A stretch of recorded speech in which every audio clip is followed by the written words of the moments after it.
Seal the promise, your buried body began to breathe. Out of the silence, the roaring lion declared the grave has no claim on me. Then came the morning that sealed the promise, your buried body began to breathe. Out of the silence, the roaring lion declared the grave has no claim on me. Jesus, yours is the victory. Hallelujah. Praise the one who set me free. Hallelujah.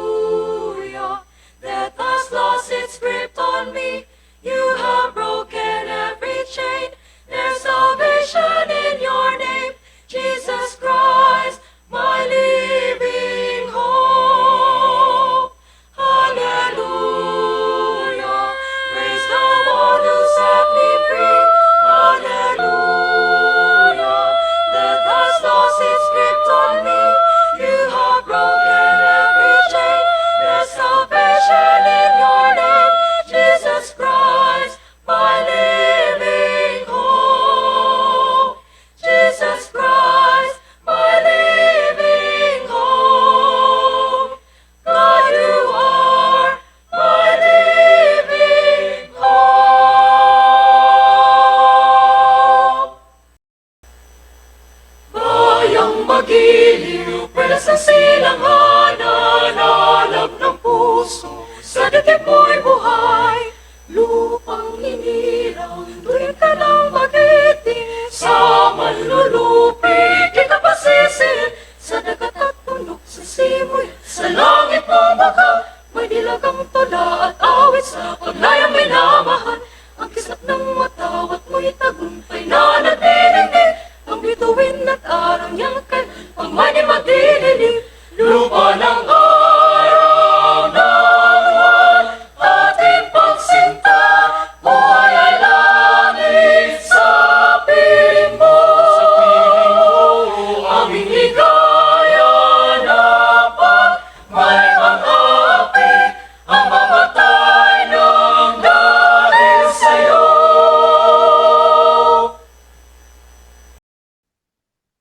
Wow, thank you. Makalikasang araw sa lahat. That was the group from Visayas State University. All right, once again, welcome to Kamayan para sa Kalikasan Forum brought to you by Green Convergence.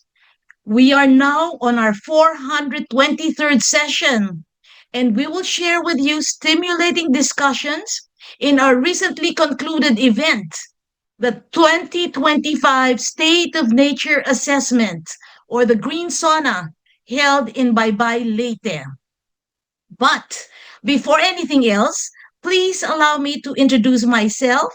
I'm Tessa Oliva, the Executive Director of Green Convergence, and I'm honored to be your co-moderator for this afternoon. We'd like to thank our valuable partners and sponsors of the Green SONA, the First Philippine Holdings, Lasallian Institute for the Environment or LIFE, Forest Foundation Philippines, Foundation for the Philippine Environment or FPE, Congressman Carl Nicolas Carey of the 5th District of Leyte, and of course, Visayas State University or VSU. VSU also provided media support through Amaranth, their official student media organization. Their students were involved, and their integrated media and public affairs that also rendered technical services. Thank you so much for the valuable and effective partnership. Well, as you know, we hold the Green Sauna every year to present a review of our country's environmentally important events in the past. Regional issues are discussed and contextualized in the current national situation. Well, this year, we held it in Region 6, in Region 8, in Leyte, after we made an informal investigation into the state of affairs of the locality. We heard about the same national problems of flooding, landslides, quarrying, logging, and the perennial waste management issues also encountered in other areas of our country. So these issues were given closer scrutiny in the Green Sauna, and we will share some of the interesting presentations and discussions in our Kamayan this afternoon. But before anything else, I would like to introduce my co moderator for this session. And joining me is the Media and Communications Officer of Green Convergence, Marian Luis Palo. Kalikasang araw, Marian.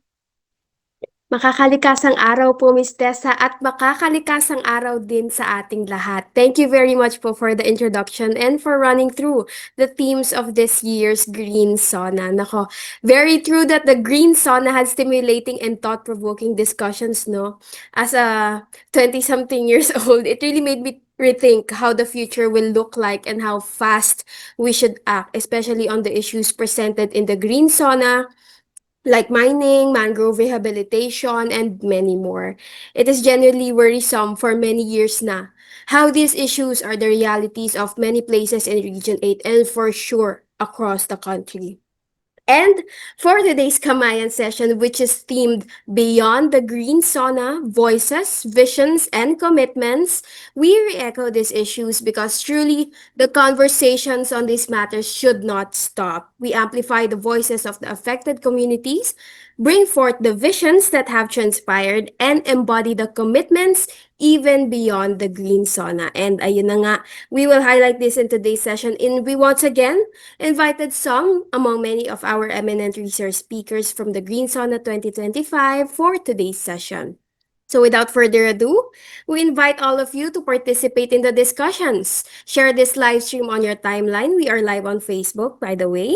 Tag your friends and invite them to join in the conversation. It's important that we expand the reach of awareness on these issues. Of course, we would like to extend our heartfelt thanks to JRS Express as they celebrate 65 years of trusted delivery service. We truly value your support of the Kamayan para sa Kalikasan Forum. All right, Ms. Tessa, I think we can begin.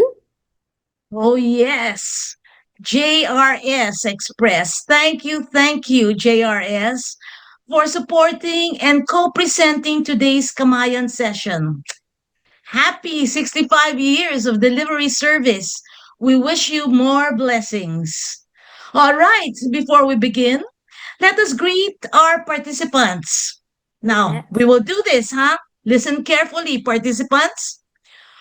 Please look for the React box below the Zoom dashboard. Okay? Where you click the React and choose an emoji to show your presence when I call your sector. All right. Are you ready? Let's try this, okay? Let's have a dry run. Kamayan participants. Shall we see the emoji now? Meron ba lumalabas na Nice. emoji, Marian? Yes, madami po, madami ang lumalabas. Okay, all right. So, sige. This time, I will call you by sector. All right, are you ready? Let's start with the academic sector or the groups under the academic institutions.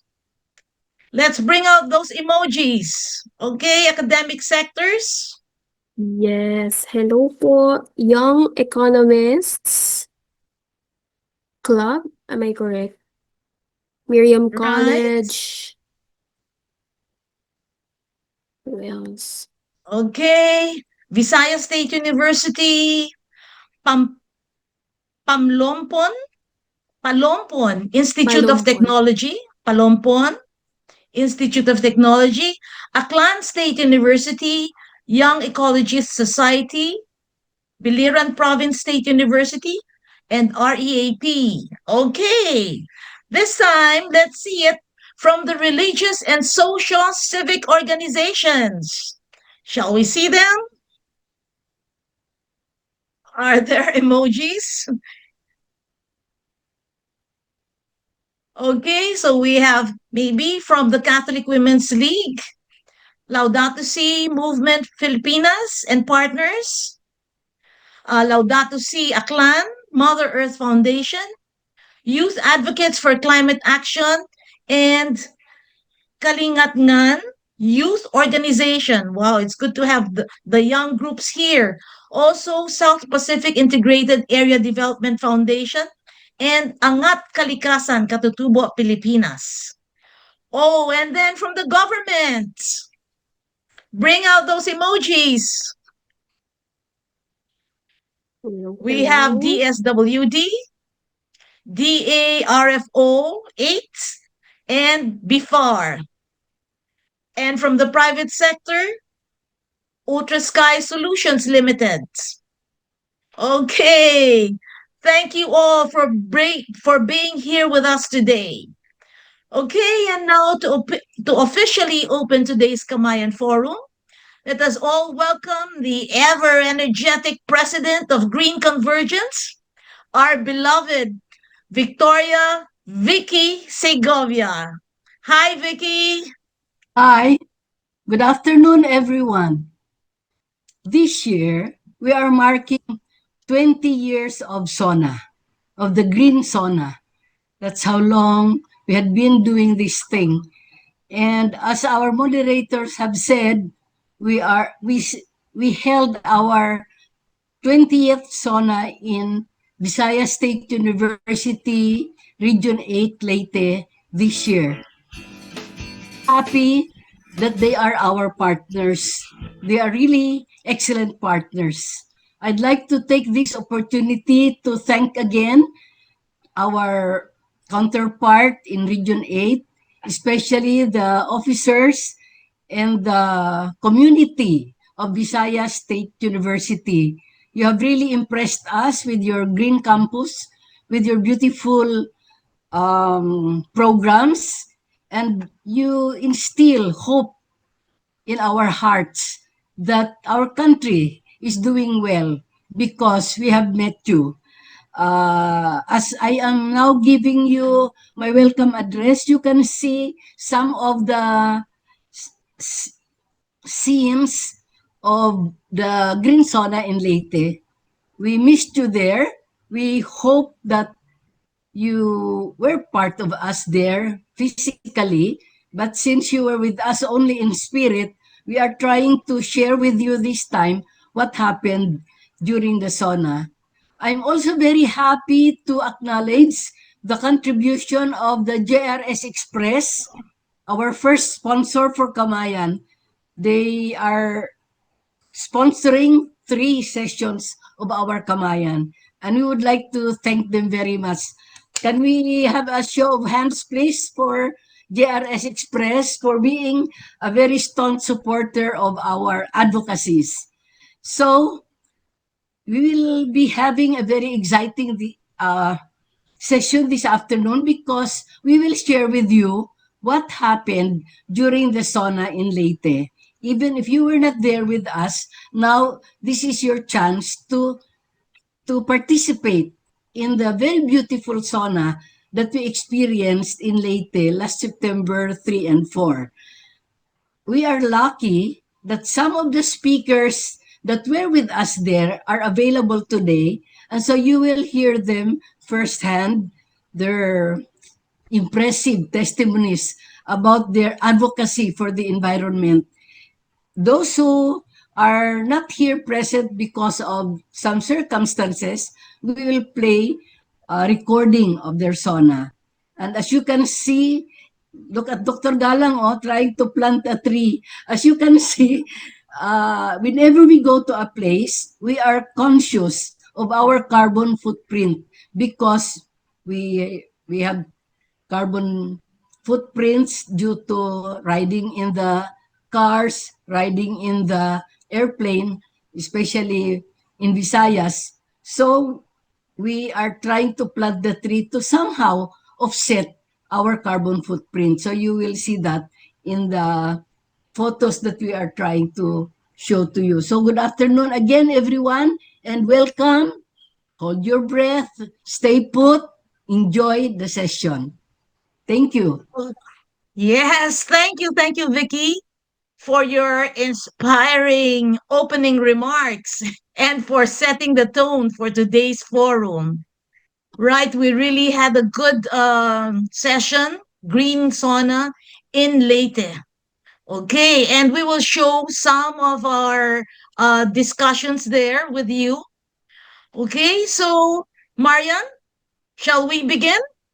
Yes, thank you, Miss Vicky, and thank you, Miss Tessa. I believe we are now ready to officially get into our program. And before we proceed, here are a few quick reminders. We'd like to kindly remind our participants on Zoom. To avoid any distracting ambient noise, we kindly ask everyone to keep your microphones on mute. This will help ensure that everyone can clearly hear our resource speakers. But we still want to know your thoughts and reactions. Please feel free to use the chat box to share your comments or messages with regard to today's discussions. We'll welcome them, keep an eye on them, and may even read some of them later on in the open forum. With that, let's get started.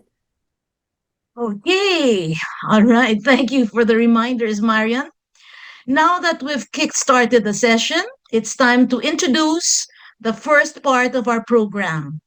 First, we will bring to you the recorded video of Attorney Dario Suarez, the Assistant Regional Director for Management Services of DENR Region 8, who discussed the environmental state of Region 8, its environmental challenges, and how these are being addressed through its resiliency programs and other projects.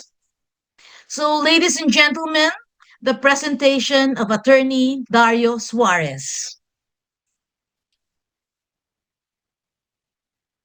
I would like to deliver to you the state of the environment for Region 8. Region 8 covers 2.1 million hectares of land. So, mayroon siyang 2,125 kilometers of coastal line and waters that extend to the edge of our continental shelves. We have also, from 2 million hectares, we have 1.1 or almost 50% of which is classified as timberland.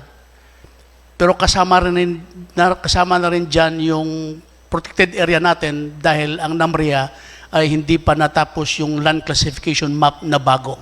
Now, Eastern Visayas is one of the most disaster-prone regions in the Philippines. With its rugged terrain, heavy rainfall, and exposure to typhoons, the region faces recurring landslides and floods.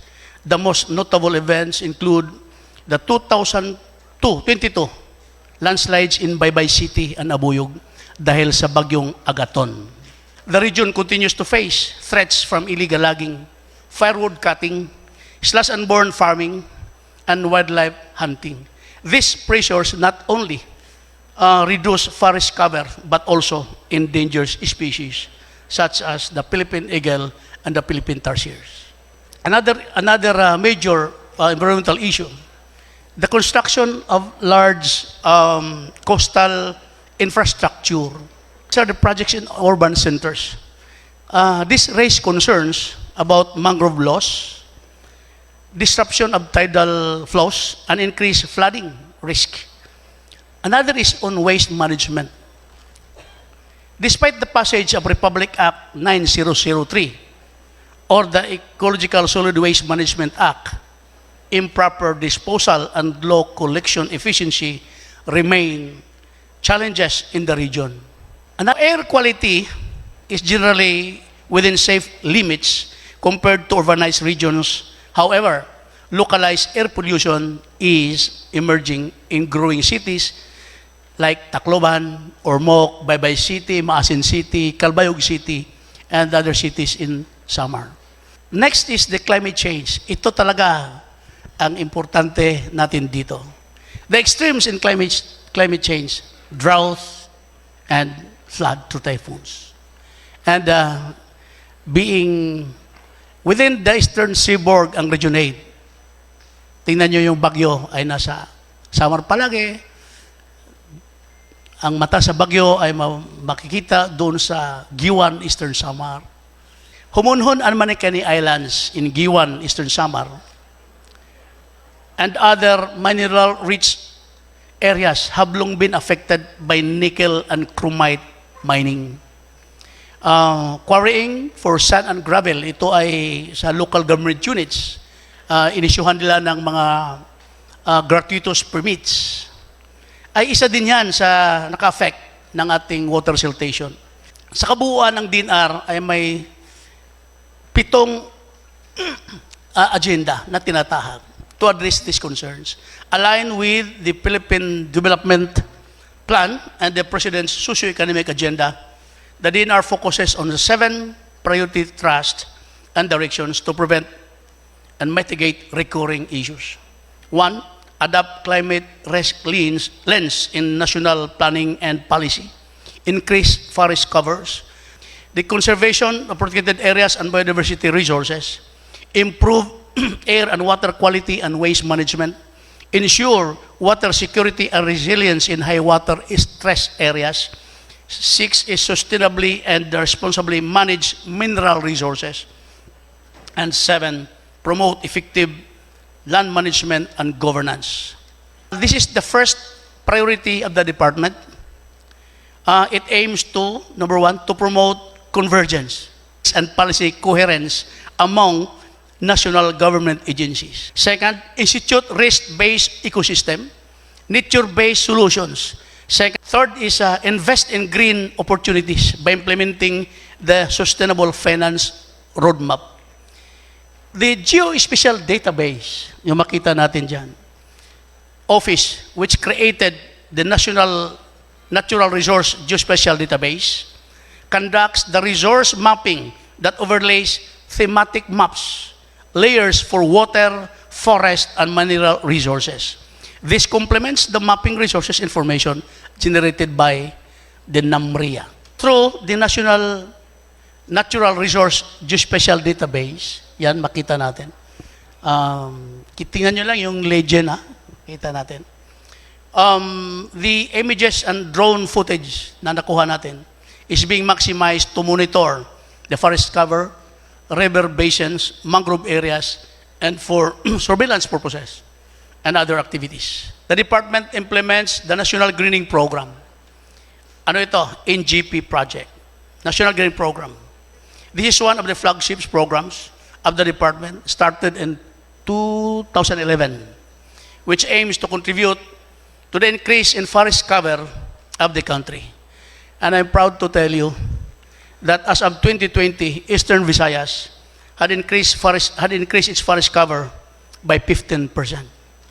So one of the initiatives under this administration, under the NGP, is the mapping of potential investment area for forest carbon projects. About 226,000 hectares were this is for Samar, were identified for investment promotion, including tapping the potential for forest carbon projects. At the national scale, sa kabuuan sa buong bansa, the department intends to rehabilitate the remaining unproductive, denuded, and degraded forest lands at 7.1 million hectares. The region has rehabilitated, a total of 175,000 hectares from the start of the NGP. Intensified forest protection and illegal logging activities alongside the implementation of NGP, kasabay siya, which aims to rehabilitate denuded forest lands, is the department's effort to intensify forest protection program. Sayang naman kung nagtatanim ka, walang protection. Dalawa dito ang ginawa namin. Yung avoided deforestation at saka yung talagang pagtatanim. Part of our forest protection effort is the strengthening of actions against forest fires, establishing fire lines, provisions of firefighting tools and equipment, and by hiring forest protection officers and forest lands. Luckily, Region 8 hindi tayo prone to forest fires. The DENR remains steadfast in its commitment to the diligent and continued responsible management of approximately 453, thousand hectares of protected areas under the National Integrated Protected Area System or the NIPAS Act. And we are proud to say, instead na 7 yung protected area natin, mayroong isa bago lang. Just recently we received the news, good news, that the Panaon Island Protected Seascapes or PIPS in Southern Leyte, nagiging batas na. 8 na sila ngayon.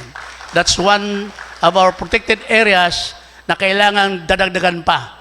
And for biodiversity conservation, through our wildlife protection and conservation, we are strengthening habitat restoration and enforcement of wildlife protection and conservation. Now, towards the realization of our potentials as large ocean region, sinabi ko na kanina, nasa Eastern Seaboard tayo, South Pacific, Pacific Ocean, yung harap ng Eastern, ng Samar. We are establishing one scientific research station in the Eastern Samar, that is in Giwan.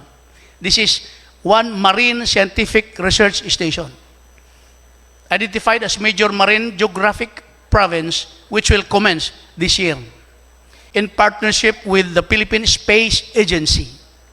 The department have completed the National Mangrove Project. This is a product of applying space-based technology, artificial intelligence, AI, and citizen science.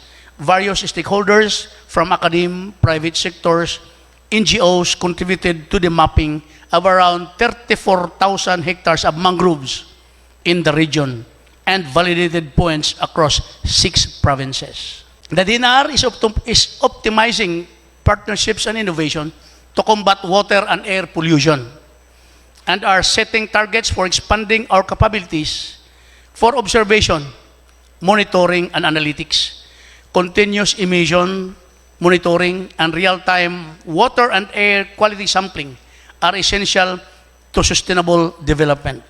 We are seeking to apply remote sensing, ground-based sensor networks, and advanced analytics like LiDAR. The Environmental Management Bureau, EMB, serves as the primary arm of the department responsible for the monitoring of air quality by means of airsheds and quality monitoring stations. The Clean Water Program of the department was anchored by RA 9275 or the Philippine Water Act of 2004 on solid waste management, the passage of extended producers' responsibility. This law, the EPR, the tinatawag na Extended Producers Responsibility Law, is an opportunity for the country to curb the destruction of our ecosystems by setting targets for large enterprises to recover and divert 20% of the plastic waste. Then gradually, increasing this by 40%. Nasa batas ito ha? Nasa batas. By 2024. Setting 10% targets until 80% decrease shall be reached by 2028. Ito yung target ng batas. Water is deemed an important resource, vulnerable to over-extraction, causing areas to be tagged as high water stress. Ano ba yung high water stress? Yung water stress occurs when the demand for water exceeds the available supply or when poor quality restricts its use. This is mainly affected by different factors including population growth. So yun siya. Population growth, urbanization, climate change, pollution, inefficient water management practices, and over-extraction of groundwater. The Water Resource Management Office, WRMO, was created to oversee the implementation of water resource management programs of the department. Together with MGB, RBCO, NWRB, MWSS, LUA, and other water-related agencies. The mining industry contributes 1.41 billion pesos in the region in gross domestic product and have employed about 2,000 employees. We have set compliance. This is for the MGB, that the MGB set compliance monitoring standards and establish strategic engagement with mining companies and small-scale miners on disaster risk reduction, reforestation, ecological regeneration, and jobs generation. Out of the 54,000 hectares mineral potential areas, 54,000 ang data natin na potential na mineral areas. Only 2.47% or out of the 54,000, mayroon lang 1,300 hectares na dapat yun ang bantayan natin. Na dapat mayroong remaining dito na 54,000 minus 1,000, may 52 something thousand hectares potential for mining. And ito ay threat. The department also regulated land management and governance, the titling of alienable and disposable lands, pagtitulo ng lupa in the country through the issuance of residential and agricultural pre-patents pursuant to Republic Act 10023 and Republic Act 11231. Dito, mayroon tayong mga CBFMA holders. Itong CBFMA holders ay nasa timberland sila. Part of the land administration is that these settlers in the timberland was formed as a people's organization to manage a parcel of land. Then we have to redirect our CBFM holders to replant their comprehensive framework na in case, halimbawa, pwede naman agar wood production kung mayroong agar talaga through that lapisan or aqualaria species. In coordination, mayroon na tayong MOA with BSU and DENR on that reforestation and aqualaria. Dito sa mga CBFMA projects natin for areas for the POs, precisely, land distribution is for you to have that peaceful occupation. Your owner in fee simple. Your title notifies the whole world that it is you, and therefore, it really reduces land dispute. And the primordial concern is the social function of the property that the king or the state granted to you through that free patent, that this land previously owned by the state and now you are owning it, you have that obligation to make it productive. Actions and activities of the department include inventory of foreshore lease agreements and inventory of tenure instruments, which involves cataloging and documenting these agreements, specifying their terms, duration, and stakeholders involved. The inventory helps ensure transparency, accountability, and effective management of coastal resources. The last but not the least, the DENR project Transform, meaning transforming environmental programs through resiliency, advancement, nature conservation, sustainability, and management. Nag-launch na ito sa Ormoc and soon to follow sa Eastern Samar yata. Eastern Samar, yes. In 2023 with Mayor Lucy Torres. The purpose of the project is to alleviate poverty through creation of green and blue economy jobs, enhance resiliency of community, and promotion of more robust public-private partnership. In addition, this project will be inclusive as it promotes a strong collaboration with all stakeholders. The strategies of the project consist of reeds-to-reef approach, co-owned and based on the needs of the area. And these are the priority projects that Transform is the project ng Transform. One, enhance greening, national greening program in GP, coastal and marine ecosystem management program, clean air and water programs, protected area management programs. Salamat sa inyong tanan.